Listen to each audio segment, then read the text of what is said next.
नवम कक्षा के प्यारे बच्चों, हम लोग आज अपने सिलेबस के तहत कृतिका नामक किताब के अंतिम पाठ की चर्चा आज इस वीडियो में करेंगे। और जहाँ तक उम्मीद है मुझे कि आप सब इसको सुनकर और देखकर इस पाठ को पूरी तरह समझकर आत्मसात करने का प्रयास करेंगे। सबसे पहले हम इसके दरमियान चलते हैं कि थोड़ा सा इस पाठ के लेखक की चर्चा कर लें। विद्यासागर नौटियाल, ये इस पाठ के लेखक का नाम है, जिनके बारे में कुछ जानना आवश्यक है। जन्म इनका 1933 ईस्वी में हुआ था और माली देवल गांव, टिहरी गढ़वाल, उत्तरांचल में ये अवतरित हुए थे और शिक्षा दीक्षा इन्होंने वाराणसी से ली। पहाड़ी जीवन का इनको विशेष अनुभव था और इनकी रचनाओं में जब तक ये उभर कर भी आती है और जब हम इस पाठ को पढ़ते हैं तो हमें यह भी देखने को स्पष्ट मिलता है कि किस तरह से इन्होंने इसमें इसका वर्णन किया है। कुछ रचनाएं इनकी हैं। टिहरी की कहानियाँ, सुच्ची डोर, उलझे रिश्ते, बीम अकेली, सूरज सबका है, उत्तर बायां है, झुंड से बिछुड़ा, मोहन गाता जाएगा आदि। बच्चों, हम लोग जो पढ़ेंगे माटी वाली शीर्षक कथानक, उसमें दरअसल विस्थापन की समस्या को लेखक ने बड़े ही मार्मिक ढंग से उकेरा है कि कैसे किसी गरीब का जीवन दूसरों पर आश्रित हो जाता है और एक एक चीज़ के लिए वह कैसे तरसता तड़पता रह जाता है। इसका अंकन इसमें किया गया है। माटी वाली एक वृद्धा है। यदि उसके बारे में पाठ को पढ़ते हुए सोचिएगा तो रोंगटे खड़े हो जाएंगे और आप सबको लगेगा कि हम लोग जो इतनी सुख सुविधाओं में अपना जीवन यापन कर रहे हैं, क्या इतनी भी गरीबी हो सकती है। माटी वाली एक ऐसी वृद्धा है जिसके घर में सिर्फ उसका पति है, वृद्ध, जो बिल्कुल अशक्त और लाचार है। वह चल फिर नहीं सकता, कमजोरी की वजह से। वो अवस्था तो है ही, लेकिन वह बिस्तर पर पड़ा रहता है, कहीं आ जा नहीं सकता। और माटी वाली मिट्टी खोद कर लाती है और उसको जगह जगह पहुंचाती है, जिससे चूल्हे की लिपाई वगैरह होती है।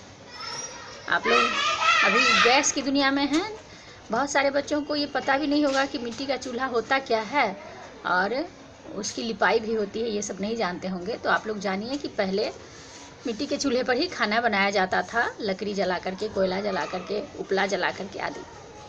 तो वह माटी वाली जगह जगह घर घर में मिट्टी पहुंचाती है चूल्हा लिपने के लिए, और जो एक बड़ा सा कंटर उसके सिर पर रखता है, उसी में वह डालकर पहुंचाती है और लोग उसके द्वारा मिट्टी लेकर उसको कुछ खाने को दे दिया करते हैं, जिससे वह अपना और अपने पति का पेट पालती रहती है। कथानक के ही दरमियान ऐसी मार्मिकता है कि उसे कभी भरपेट ढंग का भोजन नहीं मिल पाता।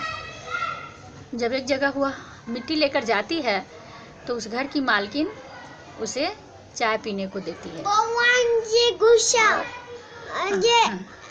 और वह उस रोटी को अपने पति के लिए छुपा कर रखती है ताकि वह अपने पति का पेट भर सके। जब यहाँ से वह सारे दिन काम करके थक के जाती है तो उसकी भी वृद्धावस्था है और वह खाना बनाने लायक अपने आप को नहीं पाती। उसका शरीर थक जाता है, मन थक जाता है और वह चाहती है कि बना बनाया कुछ उसके पति के आगे मिल जाए। एक दिन उसकी मालकिन जहाँ वह मिट्टी पहुँचाने जाती है, उसको रोटी और प्याज का बनाया हुआ वह भुजिया टाइप का कुछ होता है जो उसको देती है खाने के लिए। वह उस भुजिया को और रोटी को अपने पति के लिए रख लेती है और यह सोचती है कि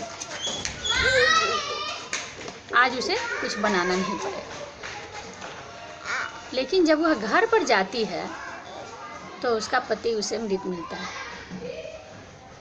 क्योंकि उसके शरीर में, उसके हाथ में, उसकी आंखों में कोई हरकत नहीं होती है। अब आती है उसके संस्कार की समस्या। उसी समय सरकारी आदेश से वहाँ बांध बनाया जाता है और उसकी वजह से जो श्मशान होता है वहाँ पर पानी भर जाता है। वो हार्दी मिन्नत भी करती है कि हम गरीबों का जो थोड़ा सा सहारा है उसको भी न छीना जाए, और उसे डांट टपट कर भगा दिया जाता है। बच्चों, पूरे कथानक में यह देखने को मिलता है कि यह करुणाजनक गरीबी किस तरह से व्यक्ति को त्रस्त बना देती है। दुनिया का सर्वश्रेष्ठ प्राणी मनुष्य अपनी जीविका के लिए, साधारण सी चीज़ों के लिए किस तरह इस समाज से जूझता है, और जो बड़े लोग हैं, जो धनवान लोग हैं, कैसे और अधिक धनवान होते जाते हैं। अंततः कहानी में लेखक ने उसकी समस्या का समाधान नहीं दिखाया है कि कैसे होता है, सिर्फ इतना ही कहकर कथानक को समाप्त कर देते हैं कि गरीबों का श्मशान नहीं गुजरना चाहिए। बच्चों, बहुत सारी बातें इस कहानी को पढ़ने, देखने, सुनने के बाद मन में आती है, लेकिन यह मार्मिकता हमारे हृदय को द्रवीभूत अवश्य कर देती है।